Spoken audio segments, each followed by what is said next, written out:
너무 올라버린 아파트, 그리고 빌라도 사라진다. 자, 1억 이하 빌라 사라진다. 그러니까 이게 뭐 투자 금액으로 1억 이하 빌라들이 지금 계속적으로 사라지고 있는데 그 이유를 한번 살펴보겠습니다. 첫 번째. 예, 안녕하십니까. 정창래의 부동산 성공 투자입니다. 자, 이번 시간에는요, 소액 투자 하실 분들이 상당 부위가 상당히 많습니다. 특히나 이제 소액 투자하면 서울 도심에서는 지금 이제 워낙 정비 사업이 지금 활성화되고 있잖아요. 그렇죠? 예, 정비 사업이 활성화되고 있어서 빌라를 투자하시려는 분들이 지금 상당히 많습니다. 예, 그런데 지금 최근에 보면은 이런 정비 사업에 대한 기대감, 뭐 여러 가지 이유 때문에 서울 도심 지역에 1억 이하로 투자할 수 있는 지역들도 점점 지금 줄어들고 있다라는 거죠. 예, 그래서 이 소액 투자에 대한 내용 오늘 한번 준비를 해봤습니다. 예, 그래서 1억 이하 빌라도 사라진다. 뉴 노멀 시대 생존 전략인데 약자가 없네요. 예, 생존점. 자, 좀 이해해 주시고요. 자, 서울시 아파트 이제 평균 매매가 한번 볼게요. 예, 데이터를 한번 보면 서울 아파트 평균 매매가가 지금 계속 올라갔죠. 2017년 대비해서 2022년 4월 달까지. 그래서 5년 동안 거의 뭐 2배 이상이 올랐네요. 그죠? 지금 6억 700에서 지금 12억 7,722만 원으로 지금 2배 이상이 올랐습니다. 서울의 아파트 가격이요. 예. 자, 그 다음에 전세가. 예, 전세가도 4억 2천에서요. 예, 지금 6억 7천, 거의 2억 5천 정도가 올랐네요. 그죠? 거의 뭐 60% 가까이, 예, 60% 조금 안 되게 지금 이제 올라버린 거죠. 예. 아무래도 그러면 이 주택 가격이 뛰었다. 그 다음에 이제 전세 가격이 뛰었다. 자, 그럼 이제 거주 비용이 상당히 많이 늘어나는 거 아닙니까? 그러니까 집을 사더라도 더 많은 대출을 받아야 되고, 또 특히 지금과 같은 금리 인상기에 있어서는 거주 비용이 더 늘어나 버리는 거죠. 이 거주 비용이 늘어난다는 거는 상대적으로 소득수준이 좀 낮은 분들이 더욱더 지금 고통을 받을 수밖에 없는 구조죠. 예, 그래서 일단은 이 데이터 한번 보시고요. 자, 그 다음에 두 번째로 보시면 서울의 6억 이하 아파트가 계속 감소하고 있습니다. 최근에 거래량은 이제 과거에 비해서 지금 많이 줄어들었죠. 예, 그런데 서울에서 지금 거래되고 있는 것들이 소형이나 저가 아파트가 매매를 주도하고 있습니다. 특히나 전용분양 60제곱미터 이하 매매 비중이 지금 51.5%죠. 예, 그 이유를 살펴보면 대출 규제라든가 금리 인상에 따른 이자 부담, 그러니까 거주 비용이 늘어나니까 이자 부담에 그러니까 소형 폐형대의 매매 수요가 몰리고 있다는 거죠. 자, 그 다음에 서울 아파트 전용 40제곱미터 이하 거래 비중이 22%로 역대 최고치를 기록을 하고 있습니다. 그러니까 이게 어떤 의미냐? 주택 가격이 너무 상승을 하면서 주택에 대한 다운사이징이 계속적으로 일어나고 있다는 거죠. 이 수요자 입장에서도 너무 부담이 되니까 평형에 대한 다운사이징이 지금 이루어지고 있다라고 이해를 하시면 될 것 같습니다.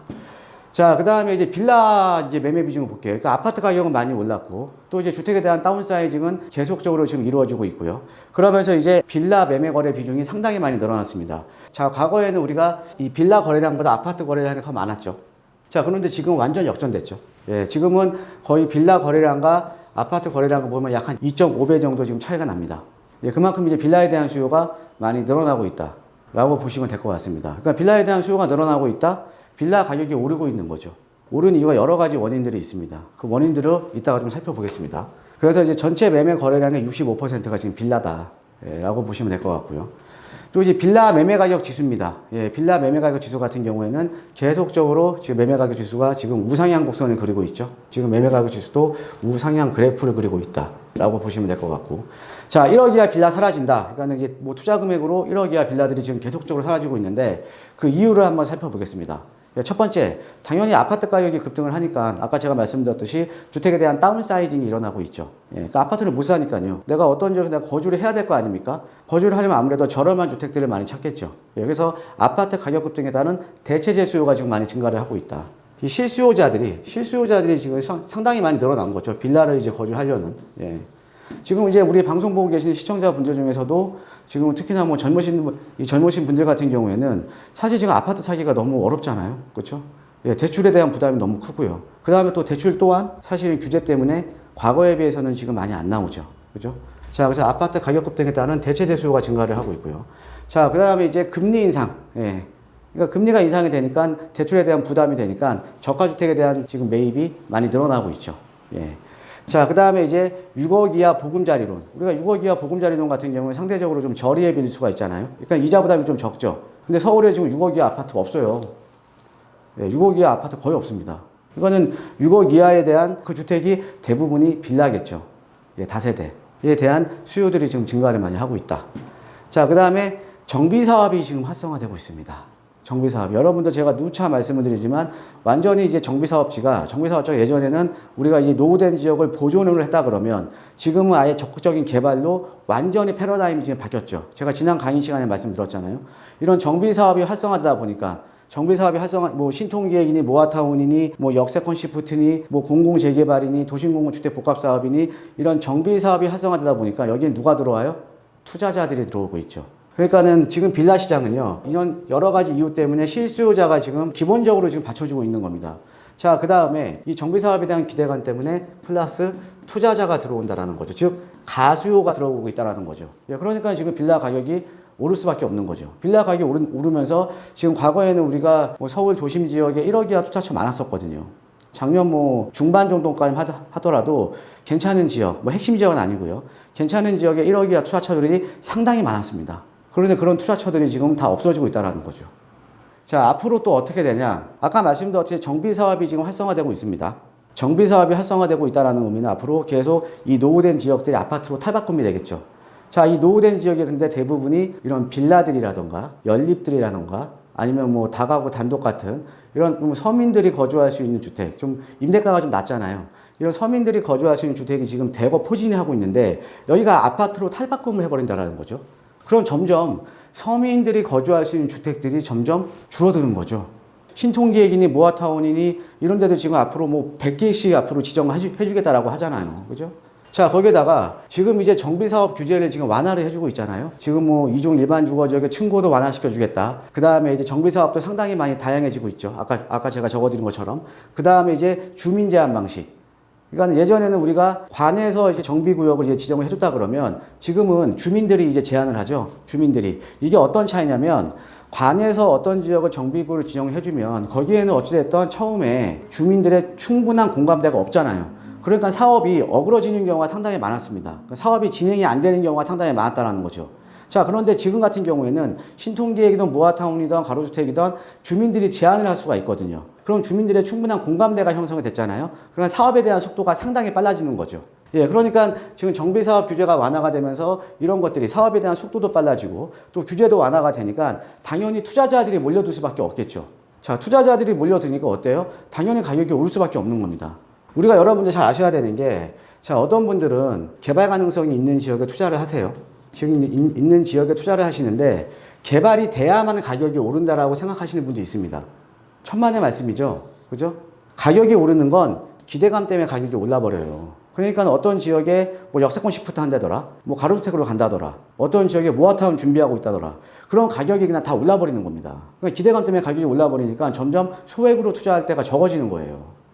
자, 그 다음에 또 빌라에 대한 원가가 급격하게 상승을 하고 있습니다. 자, 지금 서울의 아파트 가격이 지난 4, 5년 동안 폭등한 이유가 뭡니까? 물론 시장 자체의 유동성도 많았지만 여러 가지 이유 중에 가장 중요한 게 뭐냐면 아파트 공급이 안 됐던 거예요. 아파트 공급. 자, 근데 우리가 아파트라는 거는 지금 이렇게 뭐 정비사업을 활성화시켜주고 그 다음에 앞으로 뭐 재건축에 대한 규제도 완화해주고 이렇게 되면서 아파트는 이제 공급이 늘어날 수가 있어요. 자, 그런데 빌라는 늘어나지 못합니다. 왜 그러냐? 자, 빌라라는 거는 우리가 토지가 필요하잖아요. 서울 도심에서. 그죠? 서울 도심에서 토지가 필요한데 지금 이제 빌라를 지을 수 있는 부지들이 재개발로 인해서 계속 또 멸실되고 있고요. 어떤 단독주택을 허물고 빌라를 지어버리면 서울에 또 다른 빌라를 지을 수 있는 부지가 공급이 안 되잖아요. 그러니까 계속 줄어드는 거죠. 계속. 서울에 빌라를 지을 수 있는 부지들이 계속 줄어드는 겁니다. 그러니까 뭐예요? 이 토지 가격이, 그러니까 신축을 할 수 있는 토지 가격이 지금 엄청나게 지금 계속 오르고 있어요. 제가 누차 말씀을 드리지만 우리가 항상 듣는 거는 아파트다 보니까는 아파트 가격만 올랐다고 생각을 하시거든요. 그런데 서울의 대부분의 지역들이 아파트보다 빌라를 신축할 수 있는 단독주택 가격이 더 많이 올랐습니다. 자, 거기다가 지금 건축비 계속 오르고 있죠. 그러니까 원가가 계속 올라버린다는 거죠. 그러니까 신규로 빌라가 공급이 되더라도 원가 자체가 너무 많이 올라버린 겁니다. 너무 많이 올라버리니까 빌라가 사실은 공급이 지금 많이 늘어날 수가 없는 구조로 돼버린 거죠. 그러니까는 우리가 아파트는 공급 늘어날 수 있어. 근데 빌라는 늘어날 수가 없는 거죠. 지을 데가 없어요. 지을 데가. 그러니까 당연히 희소해지니까, 물건 자체가 희소해지니까 가격이 오를 수밖에 없죠. 그러니까 1억 이하 투자처가 점점 없어져 버리는 거죠. 그래도 아직까지는 있습니다, 여러분. 아직까지는 있어요. 어떻게 투자해야 되냐면요. 자, 첫 번째, 우리는 이제 투자자 입장에서는 아니면 실수요자 입장에서는 마찬가지입니다. 우리가 그냥 단순하게 실수요로 거주하는 것보다는 개발에 대한 기대감이 있는 지역이 더 많은 차익을 볼 수가 있잖아요. 그러니까 실수요자든 아니면 투자자든 우리가 개발 압력이 높은 지역에 투자를 하셔야 되는 겁니다. 개발 압력이 높은 지역. 즉, 개발 압력이 높은 지역은 앞으로 개발 가능성이 높잖아요. 그러니까 가격이 올라갈 수가 있고, 우리가 지금 현재 서울시의 이 주택 공급에 대한 정책이 완전 적극적인 개발로 바뀌었기 때문에 우리가 노후도 여건이라던가 이런 지역들이 맞는 지역은 언젠가 개발될 수밖에 없다라는 거죠. 그래서 개발 압력이 높은 지역에 좀 투자를 하시는 게 좋고요. 같은 투자 금액이라도 지역 간 비교를 해야 됩니다. 이게 어떤 의미냐?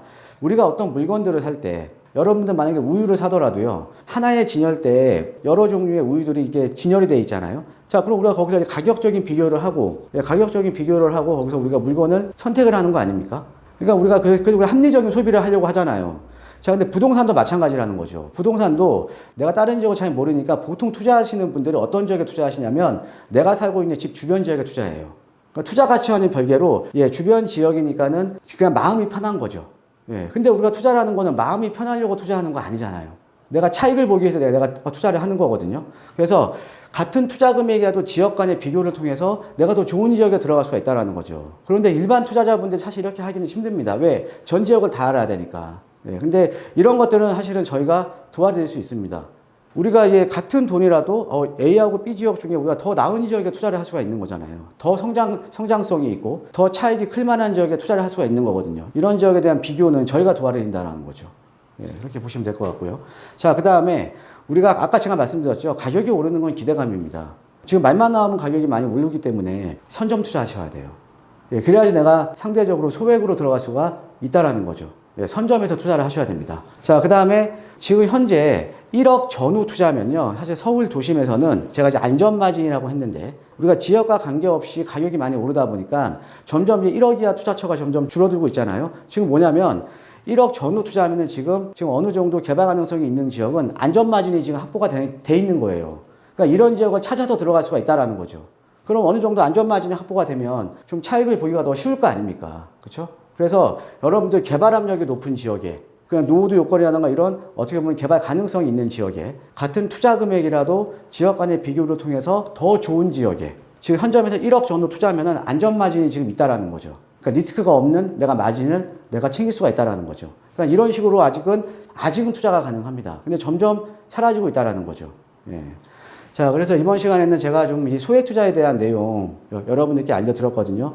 정말 여러분들 한번 현장 다녀보시면요, 1억 이하 투자할 때가 별로 없습니다. 1억 전후로, 1억 초반대, 1억 이하 투자처가 별로 없어요. 물론 이제 이 지역이 좀 안 좋은 지역들, 지역이 좀 하급지 같은 경우는 물론 아직도 남아있죠. 그런데 똑같은 금액에도 아까 제가 말씀드렸듯이 더 좋은 지역에 투자할 수 있는 지역이 점점 줄어들고 있다는 거죠. 그래서 오늘은 소액 투자에 대한 내용 말씀드렸고요. 자, 여러분들도 한번 이 빌라 가격이 앞으로 제가 좀 많은 설명을 드렸으니까 빌라 가격이 앞으로 또 어떻게 될 것인지 여러분들의 생각도 한번 댓글로 한번 달아주시고요. 또 여러분들이 생각하고 있는 지역들, 생각하고 있는 이 지역은 어떤가도 댓글로 달아주시면 또 답글도 드리도록 하겠습니다. 여러분 또 생각하고 있는 지역들이 또 있으실 거 아닙니까? 그래서 여러분들 소액 투자에 관심 있으신 분들은요, 저희가 항상 비교를 해서 더 좋은 선택을 할 수 있도록 저희가 도와드리니까 1:1 대면 상담이라던가 1:1 프리미엄 상담 이용하시면 아마 여러분들께 큰 도움이 될 것 같습니다. 요즘 날씨가 많이 덥잖아요. 건강하시고 더위 조심하시기를 진심으로 바라겠습니다. 감사합니다.